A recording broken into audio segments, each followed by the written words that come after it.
Welcome back, everybody, to What Really Matters. I'm Tablet Deputy Editor Jeremy Stern with you in Los Angeles. I'm here, as always, with Walter Russell Mead, Tablet news writer, Global View columnist at the Wall Street Journal, and distinguished fellow at Hudson. He's calling in from Israel today. Walter, where are you exactly? I'm in Tel Aviv. Fortunately, my plane got in before the ceasefire ended this morning, so didn't have any trouble of that kind. But Tel Aviv is a little quieter than it usually is. I bet. Well, we'll get into that more in the big conversation, but first let's start with this week's news. First story of the week. The U.S. government has stopped warning some social media networks about what it calls foreign disinformation campaigns on their platforms. According to the Washington Post, Meta no longer receives notifications of global influence campaigns from the Biden administration, and federal agencies have also stopped communicating about disinformation with Pinterest. All this follows a decision by a federal judge in July to limit the administration's communications with tech platforms in response to a lawsuit alleging such coordination ran afoul of the First Amendment by encouraging companies to remove falsehoods about COVID-19 in the 2020 election. That case, Missouri versus Biden, is now before the U.S. Supreme Court. Walter, news or phone news? Well, I guess we're going to have to wait until we see what the Supreme Court rules on it. It's certainly an interesting tangle. On the one hand, you do sort of feel that if foreign governments are deliberately spreading damaging disinformation, somebody ought to be alerting people to this, and people ought to have the chance to do something about it. On the other hand, it does seem a little bit creepy to have the federal government be the one telling social media companies, especially, say, in the run-up to an election, that a certain piece of news is disinformation and should be suppressed on their platform. So we're sort of up in this bizarre world where nobody trusts anybody, and with good reason, because there's a lot of lies and misinformation out there. But the whole question is so charged and so partisan that there doesn't seem to be anybody who's trusted to act as a kind of an arbiter here. All right, our second story. Since the last time we spoke, Walter, Javier Milei was elected president of Argentina, but since even then, he's undergone something of a transformation. As a candidate, he promised to scrap the peso, burn down the central bank, cut ties with Argentina's biggest trading partners, insulted seemingly anyone within range. But as Mary Williams Walsh wrote this week in News Items, Milei has since said he just wants to restructure the central bank, not burn it down. He's gone a bit quiet on his signature plan to dollarize the economy. He's patched things up with former rivals like Patricia Bullrich and Mauricio Macri. And yet this week, he has also called an extraordinary legislative session to begin what he calls Argentina's shock therapy. So, Javier Milei, Walter, is this chaos? Is it order? Is it just Argentina, only more so? Is it news or phone news? Certainly Argentina is now Argentina has gone through these cycles. I remember I think I first went to Argentina, I think it was in the late 1980s. And at the time, they were having one of their many bouts of inflation. And the peso had fallen to 640 to the dollar.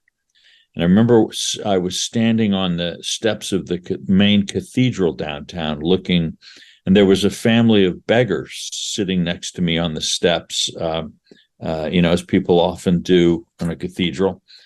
And there, in the wind, 1 peso notes were blowing in the wind. Each 641 pesos was equal to $1.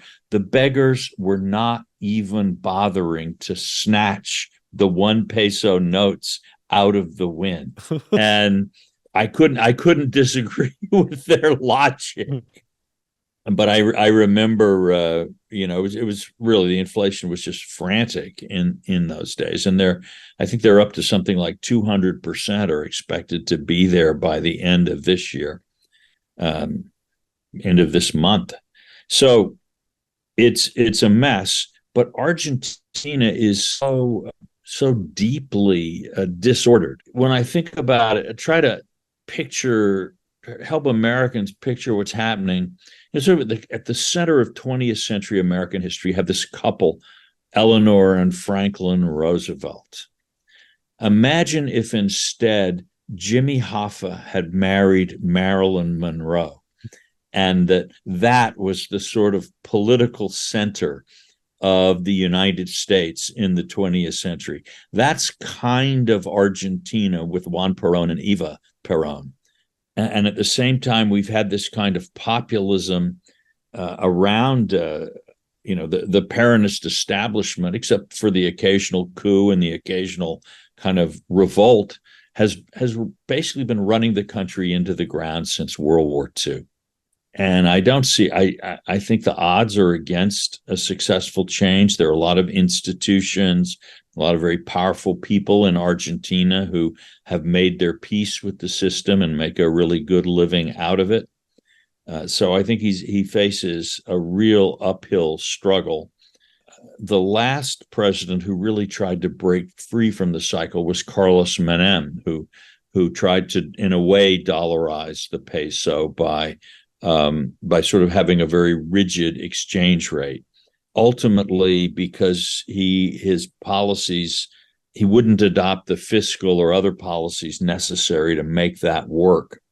The peg collapsed, and the Peronists came back. See, we told you so. We're the only people who know how to make this crazy place work. So it's one of the real tragedies. It's the greatest example of a country that could be rich, but culture makes it poor. Argentines have a set of ideas about how the world works and how the economy works, and those ideas just don't yield good results. But the fact that they don't yield good results has not really been enough to persuade Argentines that there's something wrong with the way they think. So we'll see. Is Argentina going to go through the cycle again, or are they finally going to get sick of it? I think I remember hearing a joke at one point, and a joke that originated in Argentina, that when God was creating the country, the angels came to him and said, "Are you sure you want to give one country all of these natural resources?" And God responded, "You haven't yet seen the Argentines." Yeah. I thought it was a little bit interesting that some of the people who were the most upset with Milei's victory were some of our nouveau populists here in the United States, who basically sort of the mix of industrial policy, protectionism, and so on. They basically want America to look more like Argentina. And there have been a lot of denunciations. He's a false populist. He doesn't have crazy economic ideas that will ruin the country. He's not a real populist at all. So I think we do need to watch out. There is a kind of creeping Peronismo here in the United States. It's long been entrenched on the kind of social democratic left, but what we are seeing now is that we've got some folks on the right who are trying to kind of in a kind of bidding war. Who are the real Peronists? This is exactly, by the way, what you see in Argentina, where you have right Peronismo and left Peronismo. Sort of communists and fascists, actually, sort of claiming the mantle of this great hero.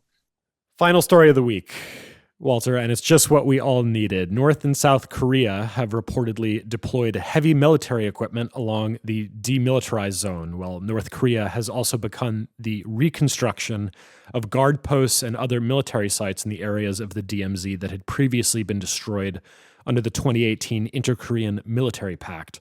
South Korean intelligence believes that the North may soon begin to deploy a variety of heavy offensive weapons to the border, so South Korean artillery and armored brigades have been placed into a heightened state of readiness. Is this news or faux news? It is probably just the usual posturing. The Korean frontier has not moved an inch. The DMZ has not moved an inch in either direction since 1953. But there's been a lot of bluster and a lot of storm along the way.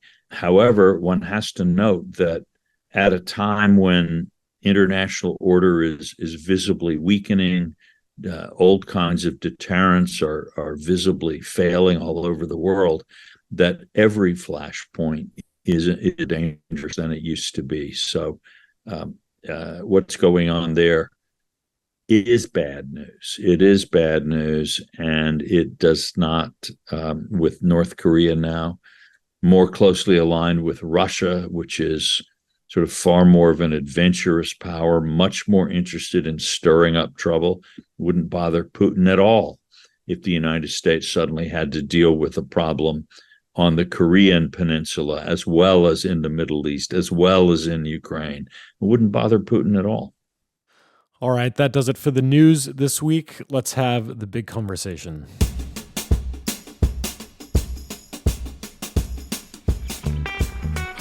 So you're in Israel right now, Walter, where U.S. Secretary of State Antony Blinken attended a meeting of the War Cabinet yesterday. And according to leaked remarks, Blinken told Israel it cannot operate in southern Gaza in the way it has done in the north, and indicated that Israel has weeks, not months, to complete its declared mission of destroying Hamas. According to the Times of Israel, Blinken told the War Cabinet, quote, "You need to evacuate fewer people from their homes, be more accurate in the attacks, not hit UN facilities, and ensure that there are enough protected areas for civilians. And if not, then not to attack there if there is a civilian population," close quote. When Defense Minister Yoav Gallant told Blinken that Israeli society was united behind the goal of eliminating Hamas, even if it does take months, Blinken reportedly responded, quote, "I don't think you have the credit for that," end quote.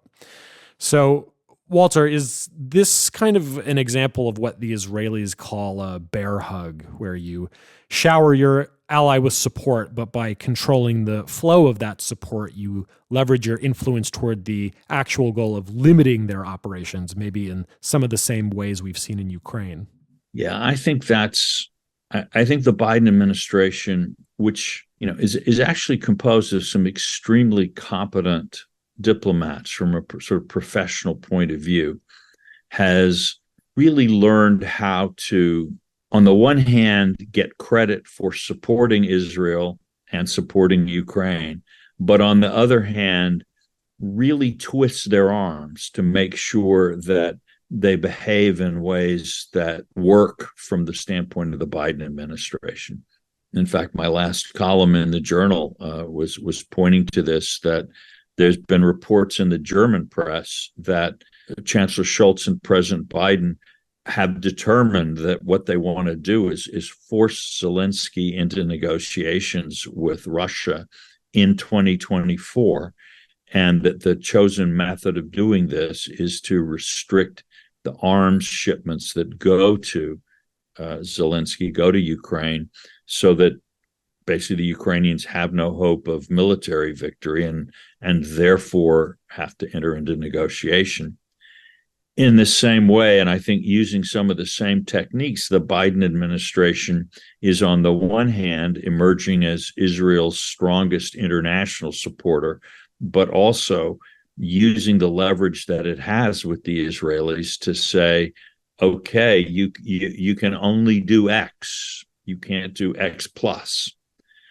And in both cases, you can see how it serves at least, the national interest as the Biden administration sees it. They are in vis-a-vis Russia. They don't see a path to a Ukrainian victory, and what they defined as driving Russia out of the occupied territories. Therefore, their goal is a stalemate, which would leave Ukraine essentially independent and ultimately maybe aligned with NATO, but would also give Putin what he's been able to take and hold. In the same way, in Israel, they don't object, I think, really to some punishment of Hamas. What I think President Biden was genuinely horrified by what happened on October the 7th, and the revelations about the mistreatment of hostages and so on have, if anything, I think, strengthened that impression for the president. But at the same time, they don't want to see, the Biden administration really doesn't want to see this crisis doing anything to ignite a larger regional crisis, bring Iran closer into the conflict, create political instability in the Arab world. And so it is very, very eager to limit Israeli actions. And it has options to do that. Israel would need U.S. supply to keep on at the level of intensity that we saw in the early weeks of their attacks in Gaza. We've seen a lot of commentary both around Ukraine and the war in Gaza that what we're witnessing maybe is the difference between the US ally or US partner actually doing the fighting and that their goal is military victory, and the US itself in the role of great power patron whose goal is not victory for one side or the other, but essentially extending enough support to quiet the demands of certain constituencies, like you alluded to, without committing to any particular military or political outcome. Do you see that in those terms? And if so, how kind of strategically smart is that, regardless of how tactically successful we've been? Yeah, that I think is really the question. And the Biden people, as far as I can tell, still see themselves as trying to administer a stable international system. That, yes, the United States faces more contention and more pressure from countries like Russia, China, and Iran than it used to, but what these countries seek is disturbance. And therefore, if we can have stability, then we are doing our job. If we, the quieter things are, the more America is getting what it wants. That was a much smarter way to think about things in 1995 than today. At least it seems that way to me, because I think we do face a concerted effort by these countries to progressively degrade the international system and the structures of stability that exist. And what really happens then is it sort of enables all of these countries to follow their own version of what the Chinese call the cabbage leaf strategy, where the Chinese say, look, we haven't wanted to trigger an overwhelming American response because that would be a war that we might lose. But so the idea is you expand, like a cabbage leaf grows by adding a new leaf. A head of cabbage grows by adding new leaves. So it's getting bigger all the time, but slowly, so that nothing happens that triggers that big response, but you just continue to improve your position. And I think that seeking stability as your prime and essentially almost only goal in the sort of situation that we're in allows Iran has followed its own version of a cabbage leaf strategy in the Middle East more aggressively, maybe, than the Chinese, but because it's aware the U.S. is trying to get out of the Middle East, so our tolerance is higher. But if you look at how Iran has turned Hezbollah into a very formidable force. The Houthis in Yemen, they've been trying to hijack boats in the Red Sea. They're sending missiles not just to Saudi Arabia, but in the direction of Israel. And of course, Hamas, which is far more capable and more aggressive than it's ever been, et cetera. Meanwhile, they're continuing to creep toward nuclear weapons. They're following this strategy. If Biden's goal is simply stability, then what that means is the cabbage leaf strategy will work, that you push and push and push until you think you've got the Americans, so far that, if you really go any further, they will do something. And so you stop there and wait. And then, the time will come, you push a little more. So this, I think, is how Putin is, eating Ukraine bite by bite. Maybe he'd have rather gulped the whole thing, but it looks as if we'll see him end up, if Biden's strategy works as it seems to be working, with more territory than he had in 2014, which is more territory than he had in 2012, et cetera. Probably moving closer to consolidate Belarus into Russia. So slowly pushing forward. And this is the pursuit of a stability that actually undercuts the American position and undercuts our capability to maintain stability for the long run. That's what I'm worried about. All right, that does it for the big conversation, but it's an excellent segue into the tip of the week.